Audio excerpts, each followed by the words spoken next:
બોલો. જય સચ્ચિદાનંદ. જય સચ્ચિદાનંદ. આપણે દરેક દેહાત્મામાં પરમાત્માની હાજરી છે અને બહારનું પેકેજ કે દ્રશ્ય તે રિલેટિવ છે. આ રીતે સંજોગોમાં પણ વ્યવસ્થિત કરતા છે. હું શુદ્ધાત્મા કંઈ કરતો નથી અને મન વચન કાયા બ્રહ્માંડ 6 તત્વોથી ચાલે છે. કુદરતના કાનૂન મુજબ ચાલે છે, કોઈ કરતા નથી. આ રીતે વિજ્ઞાન દ્રષ્ટિએ ભાનમાં રહે અને કુદરતી રચના છે તે રીતે નિરંતર સમજ દ્રષ્ટિમાં હોય તે બરાબર છે. બરાબર છે. તેવી રીતે સંજોગોમાં પણ મન વચન કાયા ખરા ખોટા વિચાર આવે તે પરિણામ સ્વરૂપ છે. તેનો નિકાલ કરવાનો નથી પણ થઈ રહ્યો છે અને સ્વમાં રહીએ તો સમભાવ કહેવાય. બરાબર છે. બરાબર છે. બરાબર છે. બરાબર. સ્વમાં રહેવું એ જ સંભાવ અને પરથી પરને કુદરતી રચના જોવું તે સંભાવ અને પરને કુદરતી રચના ન જોવું એ વિસંભાવ. કુદરતી રચના તો છે જ, આપણે જોતા નથી તો એ કર્મ બંધાશે, જોશો તો છૂટા પડશું. બીજું કોણ? હા, જય સચ્ચિદાનંદ સ્વામીજી. જય સચ્ચિદાનંદ. બે જ્ઞાન વાક્યો છે. દ્રવ્ય ગુણ પર્યાયથી હું સંપૂર્ણ શુદ્ધ છું, સર્વાંગ શુદ્ધ છું. તત્વ ગુણ અવસ્થાથી હું સંપૂર્ણ શુદ્ધ છું, સર્વાંગ શુદ્ધ છું. આ અમારે વ્યક્તિગત રીતે પર્યાય અને અવસ્થા. હું ચેતન છું, અવિનાશી છું, તો એ ચેતન દ્રવ્ય છે. પછી ગુણો જ્ઞાન દર્શન આદિ સમજાય છે. અને આ જે પર્યાય અને અવસ્થા છે એના વિશે ફોડ પાડો. અવસ્થાના જ્ઞાનને પર્યાય કહેવાય. શું કહેવાય? અવસ્થાના જ્ઞાનને પર્યાય પર્યાય કહેવાય. અને શાશ્વત જ્ઞાનને સનાતન સત્ય કહેવાય. હું આત્મા છું એ સનાતન સત્ય છે. અવસ્થા માત્ર કુદરતી રચના છે, સનાતન સત્ય છે. પણ તમે એ સનાતન સત્યની કુદરતી રચના જોવાનું ભૂલીને અવસ્થામાં જાઓ તો એ પર્યાયનું જ્ઞાન છે. અને આખું જગત પર્યાયના જ્ઞાનમાં ફસાયું છે. ના સમજાયું? અદ્ભુત સાહેબ, અદ્ભુત. બાકી ચોપડીઓ વાંચીને થાકી પર્યાય આખી જિંદગીમાં તમને સહેજે સમજાશે નહીં. ના, એટલે આ જે અવસ્થા રૂપે જોવું એ પર્યાય છે. કોઈ પણ અવસ્થા, કોઈ પણ સંજોગને અવસ્થા રૂપે જોવું એ પર્યાય ને તત્વ રૂપે જોવું એ સનાતન. અવસ્થાને કુદરતી રચના જોવું એ સનાતન ને કુદરતી રચના ન જોવું એ પર્યાયનું જ્ઞાન. પર્યાય એટલે વિકલ્પીનું જ્ઞાન. યસ, આ ફોડ પડ્યો. પર્યાય એટલે વિકલ્પનું જ્ઞાન અને સનાતન સત્ય નિર્વિકલ્પીનું જ્ઞાન. જેવા વિકલ્પ હતો આવું સીધું સાધું છે પણ સમજાવે કોણ? ચોપડી તો સમજાવે ને. ચોપડી તો સમજાવે નહીં. અને અમે છે ને આ વાક્યો બોલી જઈએ છીએ. એ તો તકલીફ છે ને. ના, પણ પછી હવે એટલીસ્ટ ઇવન ભલે બોલી જઈએ છીએ પણ હવે જેમ જેમ આ સત્સંગનો પીળો રચે ને એમ એમ હવે અંદરથી આ થાય છે કે ના, ખરેખર સમજવું છે. બોલવાથી પછી રોટેશનમાં આવે એટલે પછી ક્લિક થયા કરે. હા, પણ સમજીને બોલો તો કામ. પછી એપ્લાય થાય એટલે આવે. સમજીને બોલો તો ખાલી એટલું પોપટની જેમ બોલો તો અનર્થ નહીં. સમજીને બોલો ને તો ધીમે ધીમે ઉઘાડ થાય, સમજણ તમારી ખોલતી જાય. સમજ્યા વગર બોલો તો પછી મેકેનિકલ થાય. એક મિનિટ. હા, બોલો. એક બે ચાર પંક્તિ નજીક છે. નજીક રાખો. બે ચાર પંક્તિ છે કે કેટલાય ગયા ને કેટલાય આવીને આમ જ ફરે છે. માલિક નથી તોય માલિકના પુરાવા લઈને ફરે છે. ઈશ્વર નથી પણ ઈશ્વર થઈને ફરે છે. કેટલું સરસ નાટક માણસ કરે છે તોય ઈશ્વર એને રોજ માફ કરે છે અને પ્રેમ કરે છે. તો આની અંદર એક અહમ છે એવું મને લાગે છે. અને બીજો એક પ્રશ્ન એવો છે કે ઈશ્વર તો છે જ દરેક માણસ, તો પછી એ ઈશ્વરનું નાટક કરે છે એમ કેમ કહેવામાં આવે છે? દરેક વ્યક્તિમાં ઈશ્વર છે તો ઈશ્વરનું નાટક કરે છે એમ કેમ કહેવામાં આવે છે? આ એમનો પ્રશ્ન છે. ઈશ્વર તો ઈશ્વર છે જ, આ નાટક કરનારો ઈશ્વર થઈ જાય ત્યાં તકલીફ છે. બોલતા નથી. આ ક્યાંથી ઈશ્વર થઈ ગયો? અને તો બાળી નાખવાનો છે. બરાબર. ઈશ્વર એ છે જે બળનારો નથી, અને જે બળી જાય છે એ થાય છે એની તો ઉપાધિ છે. હા. ઘેર ઘેર ઈશ્વર થઈ ગયા છે. એટલે ગુરુને પણ ઈશ્વર માને છે, ગુરુની મૂર્તિ એ બધું જ આવી ગયું, બધું જ આવી ગયું. એક નાટક જ છે. બધાના લાઈફ માત્ર જીવ માત્રની નાટક છે. નાટક એટલે નાટકે એનું નામ નાટક. બરાબર. એ નાટકની શરૂઆત થાય માતાના ગર્ભમાંથી જન્મે ત્યારે, અને નાટક પૂરું થાય સ્મશાન ગૃહમાં. બરાબર. રામકૃષ્ણ મહાવીરો એ બધાયનું. હા, એટલે એક એવો પ્રશ્ન છે કે બધા એમ કે છે રિલેટિવમાં કે આપણે કશું જ લઈને જતા નથી અને આવતાય કશું લઈ નથી. જવાના નથી. આવતાય નથી કશું લઈને. હા. પછી? પણ પ્રશ્ન આપણા જ વિજ્ઞાનમાં છે, આધ્યાત્મિક વિજ્ઞાનમાં, કે સૂક્ષ્મ શરીર સાથે મન, વચન અને પેલું મનોકોષ, વિજ્ઞાન કોષ વગેરે જાય છે. તો એનો અર્થ એવો કે આપણે કંઈક તો લઈ જ જઈએ છીએ, અથવા આપણા સૂક્ષ્મ શરીર સાથે આ બધું જાય છે, એટલે કશું લઈને જતા નથી. એ વાક્ય પૂરેપૂરું સાચું નથી. ના, એ વાક્ય સાચું છે, પણ આપણે એને સમજ્યા નહીં. આપણે જીવતા શું કહીએ છે? આ મારું શરીર છે, આ મારા સંબંધો છે, આ મારો પરિવાર છે, આ મારી સંપત્તિ છે, આ મારી ડિગ્રી છે, આ મારી સત્તા છે. એમાંથી કશું મારું મારું કરેલું આવવાનું નથી. આને તો ક્યાં દુનિયાને બતાવે છે કે આ મારું મન છે એવું. એટલે એ સાથે તો જાય છે ને. આપણે શરીર સાથે. તમે જેને મારું કહો છો એ કશું સાથે આવતું નથી. જે સાથે આવે છે એ કઈ રીતે સાથે આવે છે એ તમે જે અજ્ઞાનના પ્રોસેસ થકી કર્મ બાંધ્યા છે, હા. એ અજ્ઞાન થકી જ તમારે નેક્સ્ટ બર્થમાં કર્મ ભોગવવાના. પણ ભોગવવા માટેના શરીર, સંજોગો, શક્તિ કુદરત આપશે. હા. અને ભોગવનારો કોણ? જેને બાંધ્યા હતા એ જ ભોગવે છે. એ ભોગવે છે. બરાબર. હવે સમજાયું? આ તો ગયા અવતારમાં મગનભાઈ બાંધે અને છગનભાઈ ભોગવે, એવું ના બને. હા, એ તો એટલે ભોગવવાનું. મગનભાઈમાં જે અહંકારે બાંધ્યા હતા એ જ અહંકાર છગનભાઈમાં આવ્યો અને એ ભોગવે છે. છગનભાઈ નથી ભોગવતા. છગનભાઈ તો કુદરતી રચના છે. બરાબર. અહંકાર ભોગવે છે. હવે ખ્યાલ આવ્યો? હા, બરાબર. જે બાંધે એ જ ભોગવે. હમ. અહીંથી નરક ગતિમાં જાય તો કોણ જાય? આત્મા તો જાય, પણ બાંધનારો એ ત્યાં જઈને ભોગવે. હા. ખ્યાલ આવ્યો? નહીંતર એ શું કામ ભોગવે? બરાબર. એને તો બાંધ્યું નથી. હમ. એટલે આત્માને ભોગવવાનું રહેતું જ નથી. બિલકુલ નહીં. અહંકાર બાંધે છે ને અહંકાર જ ભોગવે છે. ભોગવે છે. એ ના હોય તો કોણ ભોગવે? હમ. હા, એટલે એ સૂક્ષ્મ શરીર સાથે જે જાય છે એને ભોગવવું જ પડે છે. બસ. બરાબર. હવે એ ભોગવટો છે ને, એ કેવો ભોગવટો છે? ઉઘાડી આંખે ભોગવાનો. કેવો? એ પાછું ઊંઘી જાય ત્યારે ના ભોગવે. એ વખતે ઊંઘી જાય ત્યારે સપના ભોગવે, અને જાગે ત્યારે આ દુનિયા ભોગવે 5 ઇન્દ્રિયોથી. ખ્યાલ આવ્યો? રાતે ઊંઘ્યા પછી હું રાજા છું એવું હોય નહીં. જાગે ત્યારે જ શરૂ થાય. ખ્યાલ આવ્યો? હા.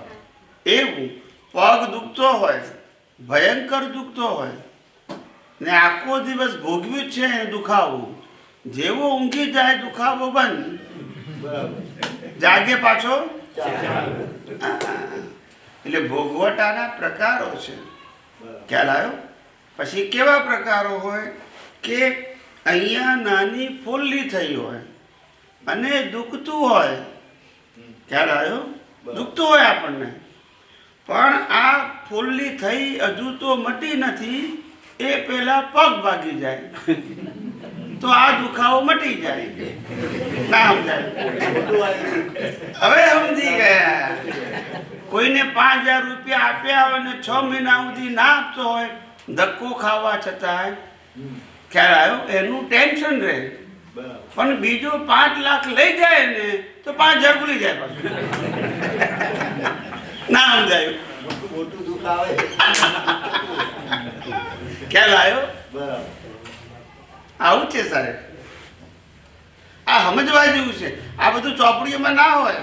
એટલે મહત્વ આ અમારા અનુભવ જ્ઞાનથી બોલીએ છીએ. આ ચોપડી નથી બોલતા. ચોપડીમાં આ બધું છાપેલું નથી. ના હોય. કેવી રીતે હોય? ચોપડીમાં થિયરી છે, એક્સપિરિયન્સ થોડો છે. દુનિયાની કોઈ પણ પુસ્તક હોય, સામાજિક, ધાર્મિક, એજ્યુકેશન, બધામાં થિયરી જ હોય. પ્રેક્ટિકલ તો જીવન જીવ્યા પછી જ ખબર પડે. એ તો છે. તો પછી હવે તમે પુસ્તકમાંથી પ્રેક્ટિકલ ખોલો તો શું થાય? મળે? ના મળે. તો પછી લોકો એમાંથી પ્રેક્ટિકલ ખોલે છે. ખ્યાલ આવ્યો? એક ભાઈ પુસ્તક વાંચવાના બહુ કીડા હતા. એની વાઈફને વારંવાર કહે કે આ પુસ્તકમાં બધું જ્ઞાન સમાઈ ગયું છે, બધું જ્ઞાન સમાઈ ગયું છે, તું વાંચ કે છે. એની વાઈફ વાંચતી નથી. તો પછી બહુ કે કર્યું એટલે 6 મહિના પછી એની વાઈફે કીધું, મેં તમારી પાસે ખાવાની રેસીપીની ચોપડી મૂકી છે, કઈ લેજો વાંચીને. આજે રસોઈ બનાવવાની ભૂખતા નથી. રેસીપી બધું લખ્યું, જે ખાવું એ બધું લખ્યું છે. વાંચીને કહી લેજો. હા, વાંચીને ખાઈ લેજો. તો શું કરે પછી? એટલે હંમેશા થિયોરિટિકલ ને પ્રેક્ટિકલ બંને વસ્તુ. થિયોરિટિકલમાંથી પ્રેક્ટિકલ જવા માટે ઘણો સમય લાગે. સમજાય છે ને? ડૉક્ટર થયા પછી 30, 35, 40 વર્ષે એમ કહેવાય કે આ નિષ્ણાત ડૉક્ટર છે. ડિગ્રી મળે તાર નિષ્ણાત ના કહેવાય. બરાબર કે નહીં? ખ્યાલ? આપણે તો અહીંયા જુદું છે, પણ અમેરિકામાં જો 25 વર્ષ લગ્ન જીવન સફળ થાય તો સેલિબ્રેશન કરે કે 25 વર્ષ સાથે રહ્યા એમ. કેવું પડે. અને અહીં તો 50 વર્ષ રહે તો કોઈ કિંમત નહીં. કારણ કે બધા રહેતા હોય ને, બધા પોતાનું જીવન પૂરું કરતા હોય. એ જ રીતે. પણ ત્યાં એવું કહેવાય એમ.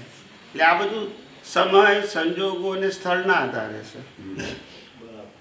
એટલે આ જગતના આવા રિલેટિવ જ્ઞાનોમાં ઊંડા ઉતરવું, આમાં કોઈ સનાતન સત્ય હોતું નથી. અને લોકો પછી નિયમ લઈને બીજા આવું હોવું જોઈએ. ખ્યાલ આવ્યો? પણ દરેકના સંજોગો, અવસ્થાઓ જુદી જુદી, એના માટે બરાબર હોય. એટલે વ્યવહાર સત્યની બાબતમાં પકડ પકડવી નહીં. કઈ છૂટવું આપણને લાગતું હોય સારી વસ્તુ તો કઈ છૂટવી, પકડ નહીં પકડવાની. પકડ ના પકડ. એને જુદું લાગતું હોય તમે શું કરો? હા, એવું બને. ખ્યાલ આવ્યો?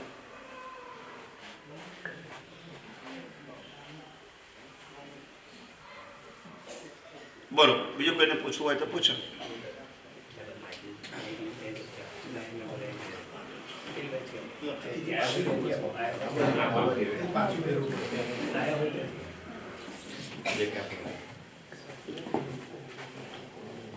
કોણ છે?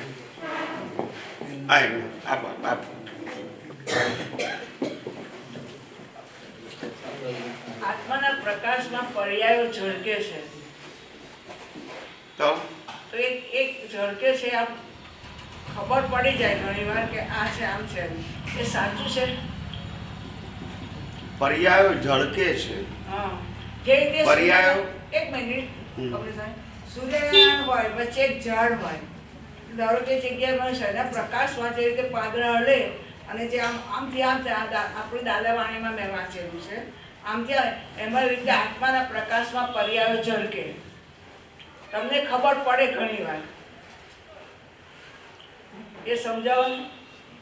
એટલે આ જે ઝાડનું ઉદાહરણ છે બરાબર નથી, ભલે આપ્યું હશે ચોપડીમાં. ઝળકવું એટલે પ્રકાશિત થવું. ઝળકવું એટલે જોવું જાણવું નહીં. જોવું જાણવું નહીં. કેવી રીતે? આ અરીસામાં દેખાય એવું, અરીસો જુએ જાણે પ્રતિબિંબને, ના, અરીસામાં ઝળક્યું કહેવાય, ઝળક્યું કે અને તમે એને જોયું જાણ્યું કહેવાય. અમે એને જોયું જાણ્યું કહીએ. એનો ખ્યાલ આવ્યો? હા, ઝળકે એ અવસ્થા જોવા જાણવાની નથી, નથી, પણ ઝળકે એને જોનાર જાણનારો જુદો હોય. જુદો હોય. ખ્યાલ આવ્યો? અને જ્ઞાની ભગવંતો ને અવસ્થાઓ ઝળકે, હા. જુએ જાણે નહીં. એ કેવી રીતે ઝળકે જુએ જાણે કેવી રીતે? કુદરતી રચના. એવું કામ ઊંડા ઉતરવાની જરૂર? સમજે ના પડે. કુદરતી રચના. એટલે વિતરાગ થઈ ગયા એવું. આપણે દરિયા કિનારે જોવા જાઓ, સમજે. આપણે દરિયા કિનારે ઊભા હોય, દરિયાના મોજા આવે, નાના આવે, મોટા આવે, ખ્યાલ આવ્યો? એમાં ડિઝાઇનો પડે, બરાબર છે? એમાં આપણે શું કરવાનું? જોવાનું. આ ખ્યાલ આવી ગયો. કુદરતી રચના. એમાં વિકલ્પો કરવા નહીં. એટલે વિતરાગ થવું. બસ. ખ્યાલ આવ્યો? આવ્યો. વિતરાગ. કુદરતી રચના જોયા એટલે ઝળક્યું કહેવાય. ઝળકી ગયો. ઊંડા ઉતર્યા તો જોયું જાણ્યું કહેવાય. તો પછી અંદર સારું ખોટું પછી વિકલ્પ શરૂ થાય. અભિપ્રાય પડે. ખ્યાલ આવ્યો? અભિપ્રાય પડે. જોવું જાણવું એ બધું વિશેષ ભાવમાં જાય. ઝળકવું એ સ્વભાવમાં જાય. સ્વભાવમાં જાય. મિરરની સામે જે મૂકો એ ઝળકે, પણ મિરરને કોઈ લેવા દેવા, નહીં. કોઈ ઓપિનિયન, નહીં. એને ઝળક્યું કહેવાય. જોવું જાણવું એ વિશેષ વિશેષ ભાવ જ છે ને, એનો સ્વભાવ છે. ઝળકવું એ સ્વભાવ છે, સ્વભાવ છે એનો. જોવું જાણવું એ વિશેષ ભાવ છે. વિશેષ ભાવ. અને જોવું જાણવું એ બધાની અવસ્થા, એક જ અવસ્થાને 10 વ્યક્તિઓ અલગ રીતે જોવે જાણે, એટલે એ બધી વિકલ્પો વાળું જ્ઞાન કહેવાય. પેલું ખાલી ઝડપ નિર્વિકલ્પ જ્ઞાન કહેવાય. ઝળક્યું છે, બે સેપરેટ જ થઈ જાય. સેપરેટ થઈ જાય, પેલા તો ચંચુપાત થઈ ગઈ. ઊંડા ઉતરે. અહીંયા ગરીબ બંધન આવી જાય. બંધન છે. આ વિકલ્પોને કારણે તો જીવ ફસાય છે. વિકલ્પોને કારણે તો ખાલી ઝળક્યા કરે અને એમાં એની પ્રોસેસ શું? આ જ શુદ્ધાત્મા પદમાં રહીને કુદરતી રચના જોયા કરવું એ ઝળક્યું કહેવાય. વિકલ્પની જરૂર, કારણ કે સંજોગ આવે છે જવા માટે, શ્વાસ લઈએ છે ઉચ્છ્વાસ માટે, તો પછી મહેનત શું કરવાની? સંજોગ આવે છે અને જાય છે, એના સ્વભાવથી જ આવે ને જાય છે. આપણે ધક્કો મારવાની જરૂર નથી. તો પછી વિકલ્પની ક્યાં જરૂર છે? જ્યાં તમારે સ્પેશિયલ એફર્ટ મૂકવાનો હોય તો બરાબર છે. કુદરત જ શરીર પણ આપે છે, કુદરત સંજોગ પણ આપે છે, અને કુદરત શક્તિ પણ. બધું કામ એ કરે છે, અને વિકલ્પ આપણે કરીએ છીએ. નહીં લેવા દેવાના. એ ફસાઈ જવાય. ખ્યાલ આવ્યો? એ વિકલ્પમાં ફસાયો છે. આ જાણવાનું જ છે અંદર જે થઈ રહ્યું છે. અંદર ને બહાર બે. વિચાર પણ અંદરની વાત કરું છું. હા. જળ કે વિચાર બુદ્ધિ એની રીતે કરતી હોય, ચિત્તની રીતે પૂરા પાડતો એને એની પેશી નહીં જવાની, એને જોવાનું છે કે શું થાય છે. કુદરતી રચના હા, જોવાની. કુદરતી રચના. શું થાય છે ઉપર નહીં, કુદરતી જે થાય છે એ જ કુદરતી રચના. પાછું શું થાય છે એના ડિટેલમાં જશો, પાછો અભિપ્રાય ઉભો થશે. ક્યાં સારું થયું, આ ખરાબ થયું, એ વિકલ્પ જ છે પાછો. તો એ સારું થયું ખરાબ થયું જેના થાય છે એનાથી આપણે છૂટા પડીએ તો છૂટા રહે એવું કહેવાય ને. આપણે એટલે અવસ્થાને કુદરતી રચના જોવી, અવસ્થાના જ્ઞાનને પણ કુદરતી રચના જોવું. ખ્યાલ આવ્યો? અવસ્થાનું જ્ઞાન એ ડિસ્ચાર્જ અહંકારને છે. કોને છે? ચાર્જ અહંકારને નથી, પણ એ ભળી શકે ખરો. ભરી શકે કરવા. એટલે એ ના ભળવું એનું નામ કુદરતી રચના જોવું તે છે. હા, બરાબર. અવસ્થા ગમે તે હોય, હોય. પણ જોવાનું શું? કુદરતી રચના. કુદરતી. સાહેબ આ ફરીથી સમજાવો. બહુ અદ્ભુત છે. ડિસ્ચાર્જ અહંકાર એને તો ઓપિનિયન હોય જ, કારણ કે એને તો ભોગવવાનું છે ને. આ મારી વાઈફ છે એ કોણ કહે છે, કોણ માને છે? ડિસ્ચાર્જ. ડિસ્ચાર્જ અહંકાર અને આ ડિસ્ચાર્જ મન વચન કાયા એને માને છે. પણ ચાર્જ વાળાની થોડી વાઈફ છે, એ તો છૂટો છે, એટલે ભળી શકે પણ ભોગવી કોણ શકે? જેને બાંધ્યું તું એ જ ભોગવે છે. અને આ જે જીવતો છે એ ભળી શકે ખરો, અને ભળી શકે ને બાંધી શકે, ભોગવી ના શકે. એ ભળીને બાંધે એનો ભોગવટો પાછો આજે ભોગવનારો બાંધતો નથી અને આજે બાંધનારો ભોગવતો નથી. બે કેવા છે?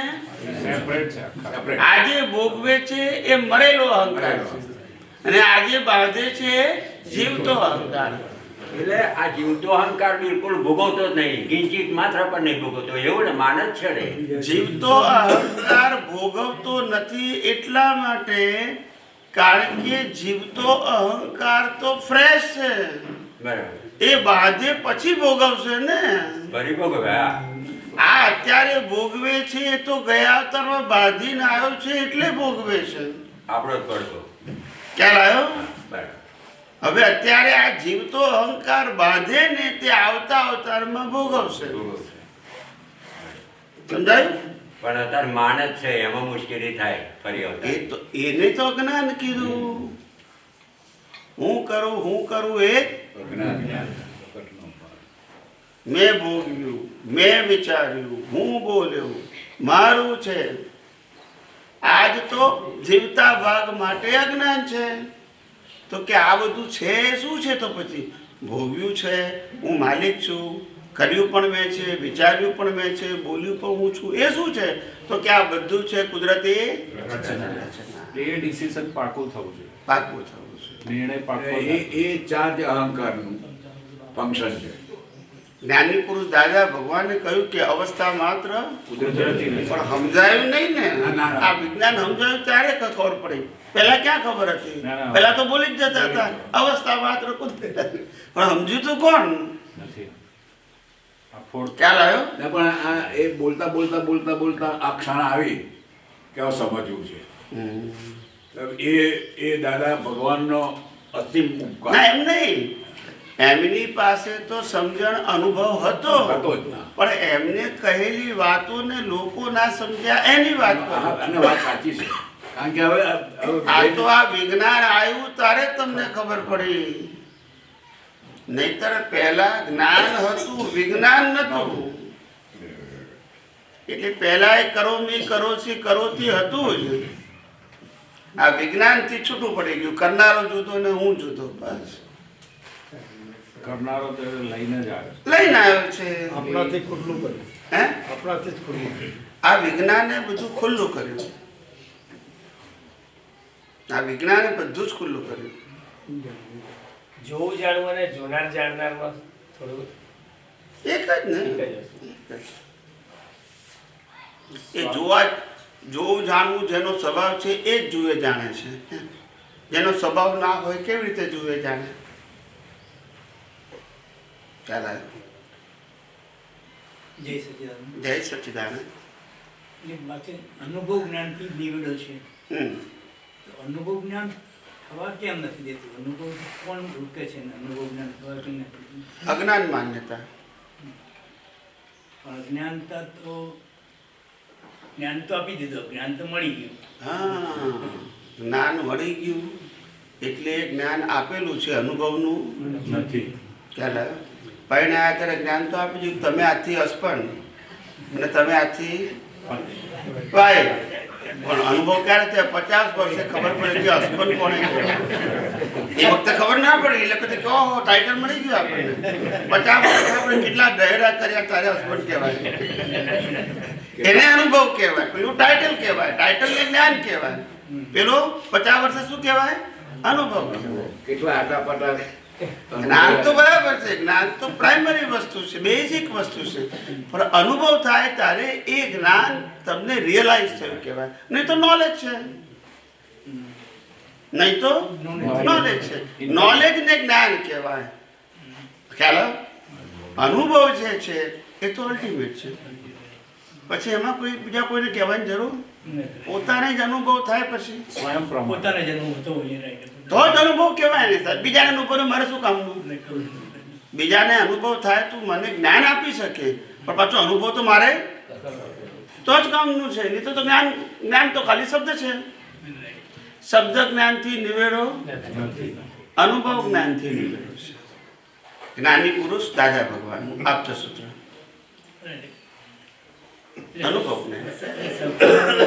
નિચોડ એ જ છે, અનુભવ હોવો જોઈએ તમને. હા, અનુભવ હોવો જોઈએ ને ધીરે ધીરે અનુભવ થવો જોઈએ. તો એ right. એકદમ ના થાય, વાર લાગી. ઘડાતા ઘડાતા ઘડાતા ઘડાતા મેચ્યોરિટી આવે. જેમ જેમ અજ્ઞાનતા હોય. અને વેદાંતમાં અનુભવ કરવા માટેની એક રીત બતાવી છે. વેદાંતમાં આખું તમારે 4 વેદો ભણો પછી એન્ડમાં આવે નેતિ નેતિ નેતિ. એટલે તમે આત્મા સિવાયની બધી જ વસ્તુ, આત્મા સિવાયની બધી જ વસ્તુ. જેમાં મન બુદ્ધિ ચિત્ત અહંકારે આવી ગયું, એ જ મેં ઇન્દ્રિય જ્ઞાને આવી ગયું, વાણી આવી ગઈ, વર્તને આવી ગયું, સંજોગો આવી ગઈ, આ બહારની દુનિયા દેખાતી પણ આવી ગઈ. એ બધું જ તમને નેતિ નેતિ કરતા આવડવું જોઈએ.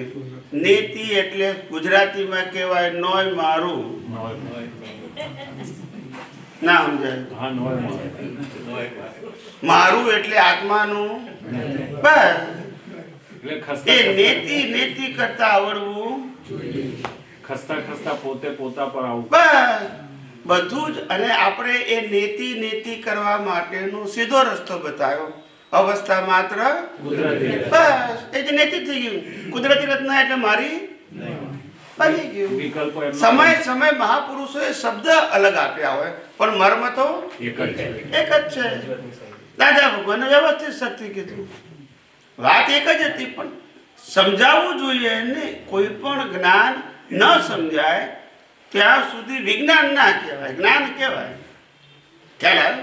સમજાવવું જોઈએ, ઉપયોગ કરતા આવડવું જોઈએ. અને ધીમે ધીમે અનુભવના માર્ગે જવાતું હોય તો એ સમજણને વિજ્ઞાન કહેવાય.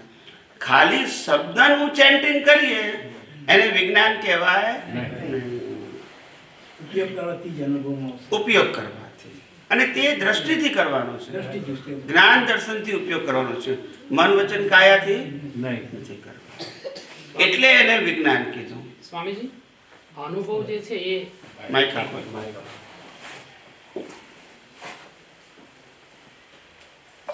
આપણે જે અત્યારે અનુભવની વાત બંધ કરીએ, બંધ છે.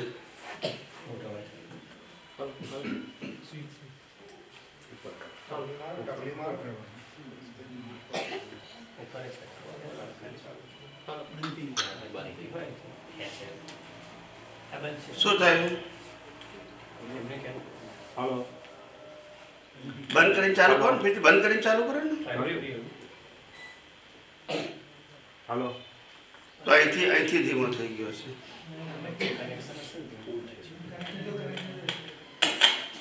હાલો.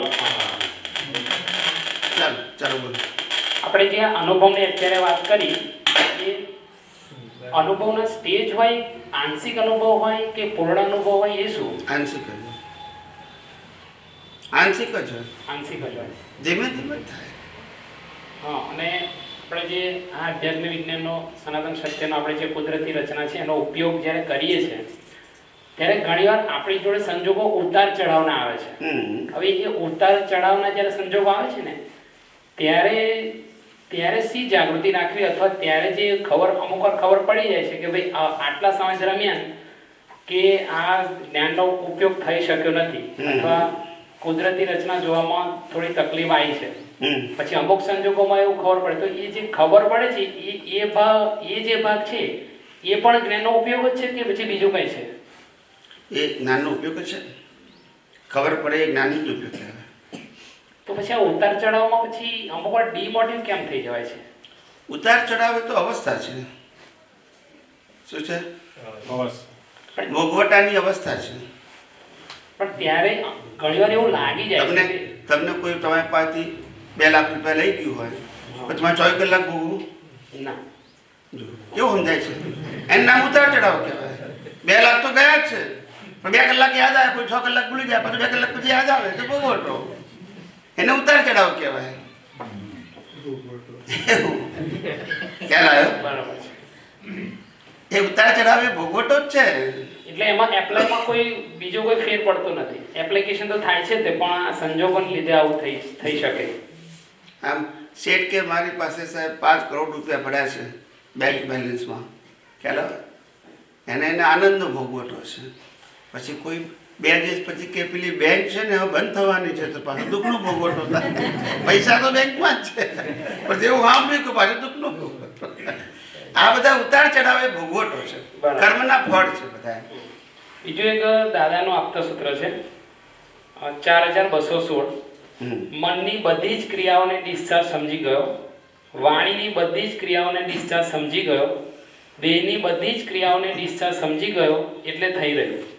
આટલું જ જે મારી વાત સમજી ગયો તેને કશું જ કરવાનું રહેતું નથી, કશું જ વાંચવાનું રહેતું નથી, કશું જ સાંભળવાનું રહેતું નથી. થઈ ગયું ને? તો આપણે શું કહીએ છીએ? મન વચન કાયાની અવસ્થા માત્ર પતી ગયું. પતી ગયું ને? તો આપણે એ તો કહીએ છીએ, આપણે એ જ તો કહીએ છીએ. બરાબર. એટલે આમાં એમને અલગ કીધું છે, પણ મેં તો હું તો આ વાક્ય જ કહું છું કે મન વચન કાયાની અવસ્થા, જન્મથી મોત સુધી મન વચન કાયાની અવસ્થા માત્ર પતી ગયું. બધું આવી ગયું એમાં. એની જાગૃતિ રહે તો કામ થઈ જાય, ના રહે તો જવાબદારી આવશે. ચોખ્ખી જ વસ્તુ છે. બરાબર છે. જાગૃતિ.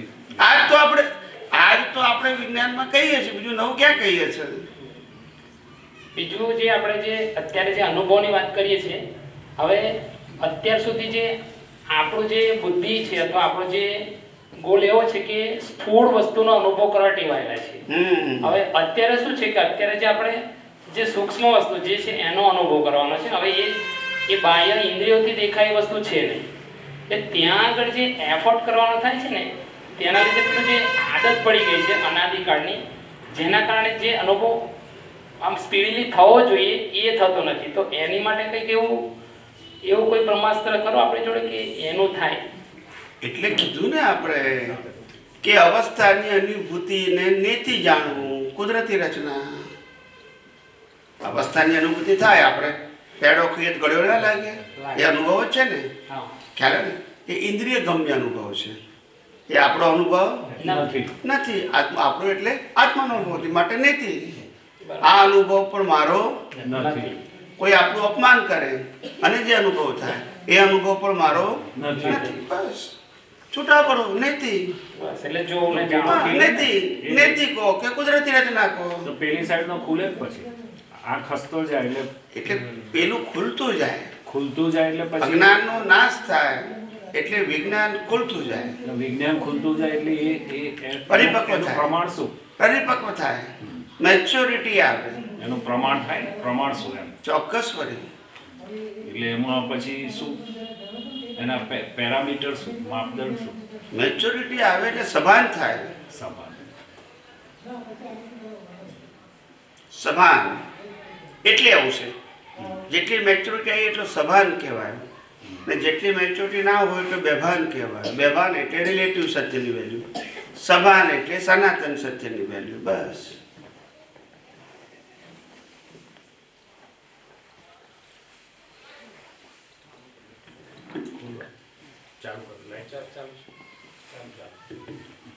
જય સચ્ચિદાનંદ સ્વામીજી. જય સચ્ચિદાનંદ. આ કુદરતી કાનૂનના આધારે બધું થઈ રહ્યું છે એવું સમજણમાં હોવા છતાં ભળી જાય છે જે અવસ્થા હોય ને એમાં સૂક્ષ્મતર અહંકાર. તો એનો થોડો ફોડ પાડવાનો કે કઈ જગ્યાએ કયો પોઈન્ટ એવો છે જ્યાં આપણે ભળી જઈએ છીએ, જોવાની જગ્યાએ એ અવસ્થામાં જ આપણે ભળી ગયેલા હોઈએ છીએ. એવું છે કે ડિસ્ચાર્જ વાળો ભાગ અને ચાર્જ વાળો ભાગ એકચ્યુઅલી ભળતો નથી. શું કીધું? પેલો વિનાશી છે. ખ્યાલ આવે? જે ભોગવવા માટે આવ્યો છે એ ભોગવે છે એ વિનાશી છે અને પેલો સર્જન કરનારો છે. એ ભોગવતો નથી પણ એ ખાલી માન્યતા ધરાવે છે, રોંગ બિલીફ, અને એનાથી કર્મ બંધાય છે. ભોગવે છે આ ભોગવે છે માન્યતા ડિસ્ચાર્જ, અને પેલો માને છે ખાલી કે હું ભોગવું છું એટલે નવું બાંધે છે. એ ભોગવતો નથી. તો દરેક વખતે આપણે આ સમજણમાં રાખીશું તો એ આટલી જ સમજણ રાખવાની છે ખાલી? આટલી જ, લાંબી છે જ નહીં. સમજણ હંમેશા શોર્ટ હોય, ખ્યાલ આવ્યો? અજ્ઞાન વિસ્તારપૂર્વક હોય, સમજણ એકદમ શોર્ટ હોય, ખ્યાલ આવ્યો? જ્ઞાની પુરુષ દાદા ભગવાનને એક વખત એક ભાઈ આવ્યા અને એમની પાસે આવીને ઢૂસકે રડવા માંડ્યું. એટલે દાદાને લાગ્યું કે કંઈક એને મુશ્કેલી છે, એટલે બહેરો થાળ્યો અને પાણી પીવડાવ્યું. પછી બીજું કીધું કે તને તકલીફ શું છે? તને કોઈ શારીરિક તકલીફ છે, આર્થિક તકલીફ છે, કોઈ માનસિક તકલીફ છે, શું તકલીફ છે? તો પેલો કે એવી કોઈ તકલીફ નથી. તો પછી આટલો રડે છે કેમ, દુઃખી કેમ થાય છે? તો કે મારી વાઈફ મરી ગઈ. શું કહે છે? એટલે દાદા કે મોટા ભાગના લોકો વાઈફ સાથે પ્રશ્ન હોય છે એટલે આવે છે. હવે તમારે છે નહીં, અહીંયા કેવા પ્રશ્ન છે? મારી વાઈફ સાથે આમ તો હસબન્ડ સાથે એવા આવે છે. તમારે તો છે જ નહીં, જો બોલતા નહીં. તમારે તો પ્રશ્ન પૂરો થઈ જવું છે. ખ્યાલ આવ્યો? તે પછી પેલો ભાઈ કે ના, વાઈફ એક્સપાયર થઈ ગઈ એનું દુઃખ છે. એટલે દાદાએ કીધું ચલો તારે દુઃખ છે તો આપણે જાણીએ. કેટલા વર્ષ થયા તને? તો કે મને 50 વર્ષ થયા. કેટલા થયા? 50. લગ્ન ક્યારે કર્યા હતા? તો કે 25 વર્ષે. શું કીધું? 25. એટલે દાદા કે જો તારા પ્રશ્નની આપણે ત્રિરાશિ મૂકીએ. શું મૂકીએ? ત્રિરાશિ મૂકીએ તો એવું કહેવાય કે 25 વર્ષ પહેલા પત્ની નથી અને પત્નીનું દુઃખ પણ નહોતું, અને 25 વર્ષ પછી પત્ની નથી પણ પત્નીનું દુઃખ ચાટલો જ ફેર છે ને. જો બોલતા નથી. પહેલાય નથી, દુઃખે નહોતું, અત્યારે નથી, દુઃખ ચાટલો જ ફેર છે ને. બોલતા નથી. ખ્યાલ આવ્યો? તો કે છે હોય ને દુઃખ હોય એનો તો ઉપાય કરીએ, પણ નથી એનું દુઃખ છે. ત્યારે પછી દાદા ભગવાને કીધું કે હવે નથી છતાં પણ તને દુઃખ એટલા માટે આપે છે કે જ્યારે તું લગ્નની ચોરીમાં બેઠો ને ત્યારથી અંદર આટા વીટ્યા, મારી વાઈફ, મારી વાઈફ, મારી વાઈફ. પહેલા બધા કોઈને પાસે જાય તો કોણ છે આ? તો કે મારી વાઈફ છે. ગમે ત્યાં જવાનું તો કે મારી વાઈફ તો આવશે જ. એમ વાઈફના આટા વીટ્યા. હવે વાઈફ જતી રહી પણ આટાનું શું? કે દાદા કે છે હવે વાઈફને યાદ કરવાની નહીં, પણ જ્યારે યાદ આવે ત્યારે કહેવાનું નોય મારી, નોય મારી. વીટ્યા થતે તો ઉકેલ ત્યારે વાઈફ તો છે જ નહીં, આટા જ ઉકેલવાના ને હવે. એટલે એને બિલીફ કહેવાય. શું કહેવાય? માન્યતા. પણ વધારે ને વધારે આત્માનુભવ લઈ નેક્સ્ટ લાઈફમાં જવાય એના માટે શું કરવું? ખાલી જે રચના હોય એને જોવી એટલું જ માત્ર? કુદરતી રચના જોવી તે શુદ્ધાત્મા પદમાં રહેવું દ્રષ્ટિએ કરીને, અને અવસ્થાને કુદરતી રચના જોવી. મન, વચન, કાયા અને 5 જ્ઞાનેન્દ્રિયોથી અનુભવાતી સમગ્ર સૃષ્ટિની અવસ્થાઓને કુદરતી રચના જોજો. બસ. એમાં કોઈ ડિવિઝન પાડવું નહીં.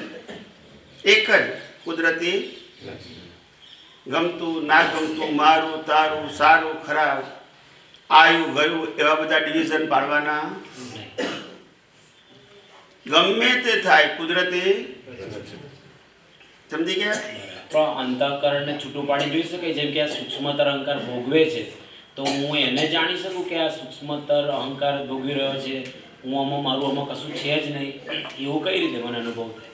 એટલે સમજાવો કે ભોગવનારો હંમેશા નિર્જીવ હોય. કેવો હોય? નિર્જીવ. અને બાંધનારો સજીવ હોય. કેવો હોય? સજીવ. પણ દુનિયામાં ઊંધું છે, ભોગવનારો સજીવ લાગે છે. કોણ સજીવ લાગે? ભોગવનારો હંમેશા નિર્જીવ હોય. કેવો હોય? નિર્જીવ. નિર્જીવનો મતલબ થાય જેનો જીવ જઈ રહ્યો છે. ના સમજાય? હા, જીવ જઈ રહ્યો છે. પ્રત્યેક સમયે માણસ જીવી રહ્યો છે કે મરી રહ્યો છે? મરી રહ્યો છે. ના સમજાય? મરી રહ્યો છે. એટલે નિર્જીવ કીધું, જેનો જીવ શું છે? નિર્જરી રહ્યો છે, જઈ રહ્યો છે. અવસ્થાને ભોગવતા ભોગવતા એક્સપાયર થઈ રહ્યો બહુ મોટું છે, મસ્ત વાક્ય. નિર્જીવ. નિર્જીવ એટલે જ નિર્જીવ. એમાંથી ભાવનો જે ભાવ કર્યો તો એમાંથી પ્રાણ નીકળી રહ્યા છે અને ભોગવટો બધો પૂરો થઈ ગયો છે. સમયની સાથે કરવાનો એની મેરેજ થઈ. એની મેરેજ થઈ ગયો છે. ખ્યાલ આવ્યો? એટલે એ ભોગવટાને નિર્જીવ કહેવાય, પણ દુનિયાના લોકોને હાચો લાગે છે. કેવો લાગે છે? એટલે તો માર ખાય છે. એ જ અજ્ઞાન છે. ના સમજાય? બરાબર છે. આપણે રામાયણનું નાટક ચાલતું હોય સ્ટેજ ઉપર, ને રામ ને સીતા ને લક્ષ્મણ ને હનુમાનજી ને રાવણ બધા હોય, પાત્રો હોય કે ના હોય નાટકમાં? અને નાટકમાં ડ્રેસ પહેર્યા હોય, મેકઅપ કર્યો હોય ને ડાયલોગ બોલે, બધાને એમ જ લાગે કે આ રામ સીતા લક્ષ્મણ રાવણ બધા હનુમાન બધા સાચા જ છે, એવું જ લાગે એની કળા ઉપરથી, એક્ટિંગ ઉપરથી. બરાબર ને? પણ જેવું નાટક પતી જાય, ધી એન્ડ આવે, એટલે રામ ને સીતા ઘેર હાથે ના જાય, પૂરતા નથી. એ નાટક પૂરતા જ હોય. એમ અહીંયા આગળ પણ આ પરિવાર છે ને, એ શ્વાસ ચાલે તેના નાટક જેટલો જ છે. પછી મગન બી જુદા જાય ને કાંતાબેન જુદા જાય, બોલતા નથી બે એક જગ્યાએ. કારણ કે નાટક શું થઈ ગયું? આ નાટક છે ને પેલું, અને નાટકે એનું નામ. એને સાચું માનીએ તો પછી માર ખાવાનું, નવું નાટક ઊભું કરવાનું. થઈ જ જાય છે. ખ્યાલ આવે? જે નાટક પૂરું થઈ રહ્યું છે એને સાચું માનશો તો નવું નાટક ઊભું થશે, અને એને પૂરું થઈ રહેલું જાણશો તો પછી નવું ઊભું થશે કે આ તો એની મેતે બાંધેલું ઉકલી રહ્યું છે. જે સ્ક્રિપ્ટ તૈયાર થયેલી કર્મની એ હવે શું થઈ રહી છે? ઉકળી રહી છે. એમાં બહુ હવે નવા ઓપિનિયનની જરૂર અને ઓપિનિયન આપવાથી સંજોગ બદલાવાના નથી. રામની સીતા ઉપાડી જાય એટલે ઉપાડી જ જાય, ગમે એટલું જ્ઞાન હોય તો. ખ્યાલ આવ્યો? અને ગમે એટલું જ્ઞાન હોય તો પણ રાવણ ના માને એટલે ના જ માને, કારણ કે આ તો નાટકનો ભાગ છે. કયો ભાગ છે? નાટકનો ભાગ છે. એક ગામમાં નાટક ભજવાતું હતું રામાયણનું, અને રામ અને રાવણનું યુદ્ધ આવ્યું. ખ્યાલ આવ્યો? રામ સેતુ બાંધીને ગયા અને પછી યુદ્ધ શરૂ કર્યું, અને યુદ્ધમાં પછી રાવણનું યુદ્ધ આવી ગયું. ખ્યાલ આવ્યો? હવે રાવણ તો અટોકટો જ બતાવવો પડે તો જ રાવણ કહેવાય ને. રામ તો એકદમ સીધા સાધા હોય, એકી બોડી બિલ્ડર ના હોય રામ. તે નાટકની અંદર થયું એવું કે રાવણે રામને જીવી નાખે.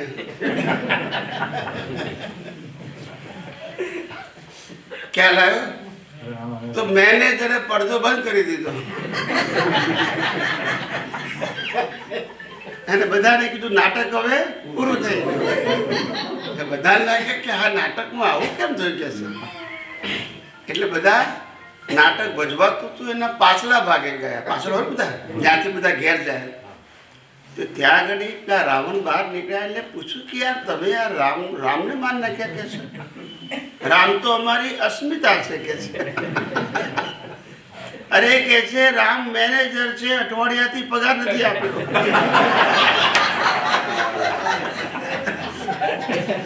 બોલો હવે શું થાય પછી? દુનિયા આખી પોલમ પોલ છે. એટલે નાટકમાં આવું બધું થયા જ કરે, પણ એને નાટક તરીકે જોવાનું, સાચું માનવાનું. આ બધા સંજોગો વિયોગી સ્વભાવના છે. કેવા છે? આપણે કઈ ધક્કો મારવાની જરૂર. આપણે ફક્ત સમભાવે, એટલે કે કુદરતી રચનાથી જોવો, એનું નામ સમભાવ કહેવાય. શું કહેવાય? બીજા કોઈ સ્પેશિયલ ભાવની જરૂર નથી. કુદરતી રચના જોયું એ જ સમભાવ છે. કુદરતી રચના એટલે રાગ પણ નહીં અને માલિકી ભાવે નહીં અને કર્તા ભાવે નહીં, એનું નામ કુદરતી રચના. સમજાયું? કેટલું સીધું સાદું છે, અઘરું છે જ નહીં. સમજાવનાર જોઈએ અને સમજનારે જોઈએ. ખ્યાલ આવે? સમજાવનાર હોય પણ દાદા કહે છે સમજદાર ના હોય તો ભેંસ આગળ શું કરે કે છે? આ બધા કે છે, દાદા કે છે આ બધા માઇનસ માર્ક વાળા ભેગા થયા, હવે એને હું કથા કરું કે છે. તે પછી વિજ્ઞાન ના સમજાવ્યું, તે પછી આ સત્સાધનો આપી દીધા. હવે કર્યા કરો આખી જિંદગી, ઉપર જાઓ ત્યાં સુધી બોલતા નથી. અને 5 દિવસ ના કર્યા તો તમે નહીં પણ બીજા ઘરવાળા કે ભાઈ તમે કેમ નથી કરી દીધી? હા, કરવાનું જ હવે તમારે, થાક્યા વગર. કેવું? હા, પણ તમે વિજ્ઞાન ના સમજ્યા તો કર્યા કરો. હવે ખ્યાલ આવ્યો? ધર્મમાં કશું ના કરવાનું એવું હોય નહીં. શું કીધું? ના કરવાનું હોય નહીં, કરવાનું જ હોય. ને વિજ્ઞાનમાં કશું કરવાનું ના હોય. આ બેનો મેળ પડે? વિજ્ઞાનમાં જોવા જાણવાનું હોય અને ધર્મમાં કરવાનું હોય. વિચારો સારા કરવાના, વાણી સારી બોલવાની, વર્તન સારું કરવાનું, શુભ ક્રિયા કરવાની, એ બધું ધર્મમાં આવે. વિજ્ઞાન તો જેમ છે એમ સમજવાનું. હવે આ દુનિયાને ક્યારે ખબર પડે સાહેબ? આ તો પુણ્યશાળી હશે અને ડેવલપ જીવ હશે એને જ સમજાશે વિજ્ઞાન, બાકી ના સમજાય સાહેબ. શ્રીમદ રાજચંદ્રજી આવડા મોટા જ્ઞાની પણ વિજ્ઞાન ના કહી શક્યા, કારણ કે સાંભળનારો વર્ગ જોઈએ ને. સાંભળનારો એટલે સમજનારો. એમ દાદા ભગવાન પણ આવડા મોટા સાયન્ટિસ્ટ થઈ ગયા, પણ સમજનારા જોઈએ ને. છેલ્લે તો કઈ થાકી ગયા કે મને સાયન્ટિસ્ટ ભેગા કરો, સાયન્ટિસ્ટ ખોલી આપો, મારે આખું સાયન્સ આપવું છે. પણ એ પણ સંજોગ બાજ્યો એવું કહેતા હતા. હા, કેટલી વખત 100, 200, 500 વખત કીધું હશે. અહીંયા ને વિદેશમાં બે કે મને સાયન્ટિસ્ટ ભેગા કરો તો મારે આખું સાયન્સ આપવું છે. એ જલ્દી સમજી શકે ને.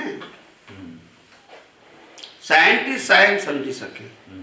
આ બધા થિયોરિટિકલ માણસો છે. કેવા? એને ક્રિયા આપવી પડે એટલું સમજે, સાયન્સ ના સમજે. એમને એવું કેવું કેમ પડ્યું? દાદા ભગવાન એવું કેવું કેમ પડ્યું? શું કે મને સાયન્સ એવું ભેગા કરો? કારણ કે સાયન્સ આપવું હતું, એમને પ્રગટ થયું હતું, પણ સામે પાત્ર જોઈએ ને. આપે કોણે? મને જ્ઞાન પ્રાપ્ત થયું, કૃષ્ણ ભગવાને ગીતાનું જ્ઞાન એકલા અર્જુનને જ કેમ આપ્યું? દુર્યોધનને કેમ ના આપ્યું? બોલતા નથી. હવે બોબડી બંધ થઈ ગઈ. લાયકાત તો જોઈએ કે નહીં? લાયકાત વગર શું કરે? પોતાનું જ્ઞાન છે એ હકીકત છે, પણ સમજવા વાળો એવો હોવો જોઈએ તો એને આપે ને. સમજવા. તમને એવું લાગે તમારે એવી કલમો આપવી પડશે? તમને એવું લાગે છે કદાચ આપવી પડશે કલમ? મેં તો કલમ રાખી જ નથી. એક કલમ રાખી નથી, બે બાજુ. આપણે કલમ ના હોય. ઉદય કર્મમાં બોલવાની હોય તો હોય. અમે બોલતા હતા, ના ક્યાં પાડીએ છીએ? એ અમારો ઉદય કર્મ હતો, અમે ના નથી પાડતા. ઉદયમાં હોય તો હોય, મારે પુરુષાર્થ રૂપે હવે ના હોય. શે રૂપે ના હોય?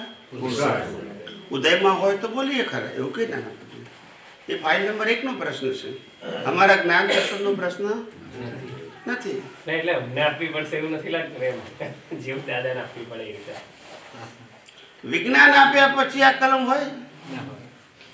વિજ્ઞાન ના આપ્યું હોય તો કલમ હોય. વિજ્ઞાન જ સમજ. એ વિજ્ઞાન નતું એટલે આ બધું આપવું સત્સાધન. વિજ્ઞાન પછી કલમ હોય? વિજ્ઞાન પછી આજ્ઞા ના હોય, કલમ ના હોય, કઈ જ ના હોય. વિજ્ઞાનમાં જોવા જાણવા સિવાય કશું હોય? એ ના સમજાય તો બધું જ હોય. ખ્યાલ આવ્યો? એ ના સમજાય તો ગરબાએ ગાવા પડે, બોલતા નથી. ના સમજાય? ભલે માતાજીના નામે ગાવ કે પિતાજીના નામે, પણ ગાવા પડે, બોલતા નથી. ખ્યાલ આવ્યો?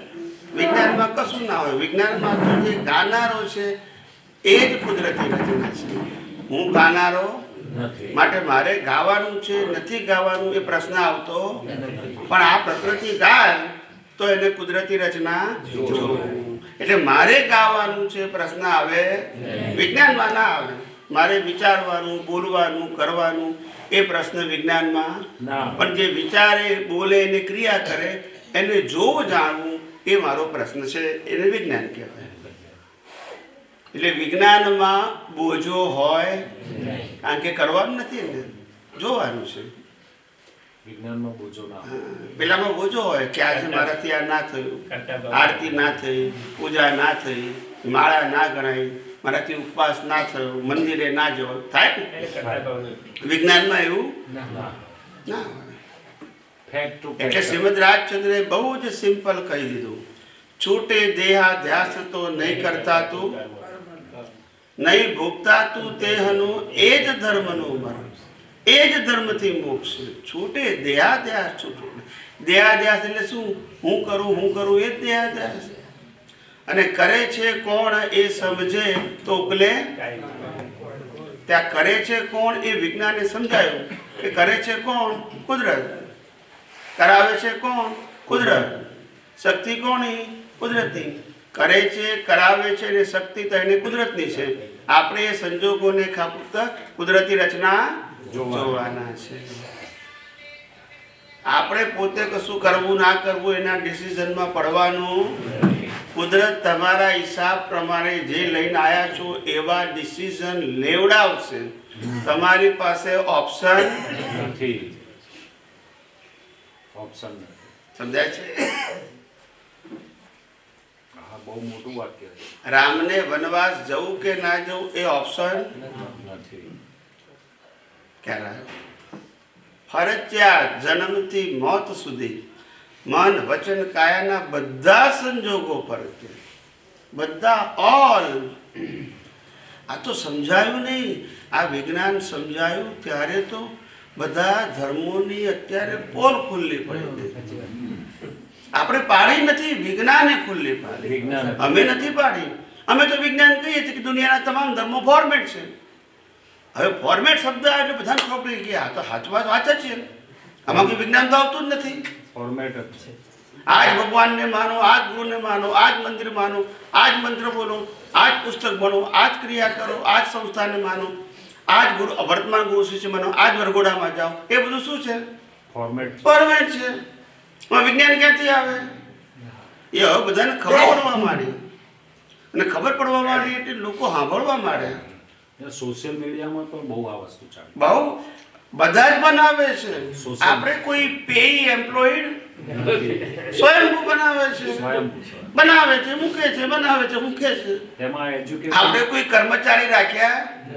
આપણે ઓફિસે નથી ને મેનેજરે નથી. અહીંયા કવિરાજનું પદ છે ને, નથી ઓફિસ કે મેનેજર, જબરો વહીવટ પદ્ધત સર. વહીવટ બધો ચાલે પણ મેનેજરની ઓફિસ જ નથી. ખ્યાલ આવે? એવું છે, ચાલ્યા કરે છે. આ પુસ્તકો બધી છપાયા કરે છે. મને કે સ્વામીજી તમે આ બધી પુસ્તકો લખો છો ક્યારે? મેં કોઈ લખી જ નથી. એ કે હું આ બોલ્યો છે એમાંથી આ લોકોએ લખી છે. મેં એકે આંકડો પાડ્યો નથી. મેં એકે લખી નથી પુસ્તક. હું જે બોલ્યો એમાંથી સંકલિત અને સંપાદન થાય કાગળ ઉપર, અને પછી પેરેગ્રાફ, ટાઇટલ બધું જ એ લોકો આપે છે. ખ્યાલ આવે? ના ના, આખી પુસ્તકો પેપરમાં તૈયાર થાય છે ફોરેનમાં. એડિટિંગ અહીંયા થાય છે, છપાય અહીંયા અને વેચાય આખી દુનિયામાં. એવું છે. મારે ઉદ્ઘાટન કરવાનું આવે કાલે. શું આવે? પૈસા કોણ આપે, તૈયાર કોણ કરે, છાપે કોણ, એડિટિંગ કોણ કરે ને વાંચે કોણ, આ બધું ચાલ્યા કરે છે. શું છે? એટલે કુદરતી રચના. કુદરતી રચના. કુદરતી રચના. એમાં કોઈ અહંકાર કરી શકે? હા, બોલો સાહેબ. સોનેરી સૂત્રોનું પુસ્તક કોઈને જોઈતું હોય તો માંગી લેજો. હા, સોનેરી સૂત્રનું એક પુસ્તક બહાર પડ્યું છે હમણાં, નિગોદથી નિર્વાણ. એ જ ને, નિગોદથી નિર્વાણનું પુસ્તક પર્યુષણમાં બહાર પડ્યું હતું કે આપણે બર્થડેમાં? હા, તો જેને ઇન્ટરેસ્ટ હોય ને વાંચવામાં, ઘેર જઈને ખાલી મૂકી રાખવા માટે નહીં, પણ વાંચવાનો ઇન્ટરેસ્ટ હોય લઈ જજો. અને એમ લાગે કે વાંચ્યા પછી કે હવે વાંચવાની જરૂર નથી તો પાછું આપી દેજો. હા, ઘેર પડી રહીને કરતા બીજો ઉપયોગ કરે ને. બરાબર છે, બરાબર છે. ચલો, કોઈને પ્રશ્ન છે? હવે સમય થઈ ગયો છે આપણે. હા, છેલ્લો પ્રશ્ન. માઇક આપો.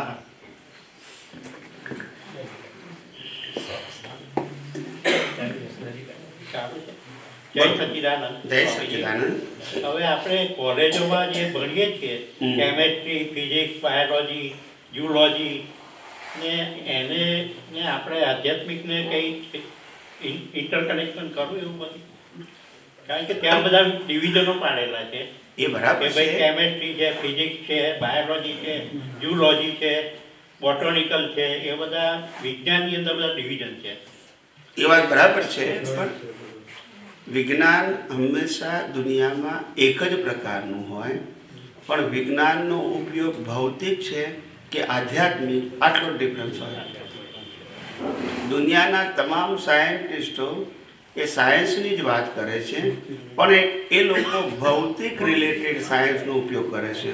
હું એ જ સાયન્સનો ઉપયોગ આધ્યાત્મ માટે કરું છું. પણ સાયન્સ દુનિયામાં એક જ પ્રકારનું હોય, બે પ્રકારના ઉપયોગ હોઈ શકે. એટલે ખગોળશાસ્ત્ર છે, જ્યોતિષ છે, એ બધું સાયન્સ જ છે ને. બધું સાયન્સ જ છે, પણ એ કોમર્શિયલ થઈ ગયું ને. આધ્યાત્મ એ નોન કોમર્શિયલ છે. આધ્યાત્મ એ આત્માની અનુભૂતિ માટે આ વિજ્ઞાનનો ઉપયોગ કરે છે, ભૌતિક માટે નથી કરતા, મટીરિયાલિસ્ટિક માટે નથી કરતા, સેપરેશન માટે કરે છે. વિજ્ઞાનને આધારે સમજાય કે આત્મા અને દેહ બંને જુદા છે. એ વિજ્ઞાનને આધારે એવું આ લોકોએ વિજ્ઞાનનો શોધ કરી એનો ભૌતિક ઉપયોગ કર્યો. આજે અત્યારે જે તમે સ્કૂલો કોલેજોમાં જે ભણાવવામાં આવે છે ખ્યાલ, એ બધા જ્ઞાન જે છે એ બધા જ્ઞાન રિલેટિવ સત્યના છે. કેવા છે? રિલેટિવ. હા, જે આવતા અવતારમાં કામ લાગે નહીં. આ વિજ્ઞાન, આધ્યાત્મિક વિજ્ઞાન એ સનાતન સત્ય છે. એ નેક્સ્ટ બર્થમાં પણ આ જ રહેવાનું. અને ભૌતિક વિજ્ઞાન કોમર્શિયલ હોવાથી આ અવતાર પૂરતું, નેક્સ્ટ બર્થમાં સબ્જેક્ટ એનો બદલી જાય. આજે ડૉક્ટર હોય તો નેક્સ્ટ બર્થમાં ચાર્ટર્ડ એકાઉન્ટન્ટ થઈ જાય. તો આ જ્ઞાનને કોઈ લેવા દેવા નથી. હેતુ જુદો થઈ ગયો ને. ખ્યાલ? વિજ્ઞાન એક જ છે. જે સાયન્ટિસ્ટો શોધ્યું છે, જેટલું શોધ્યું એ વિજ્ઞાન તો કરે જ છે, પણ વિજ્ઞાનનો ઉપયોગ ભૌતિક છે.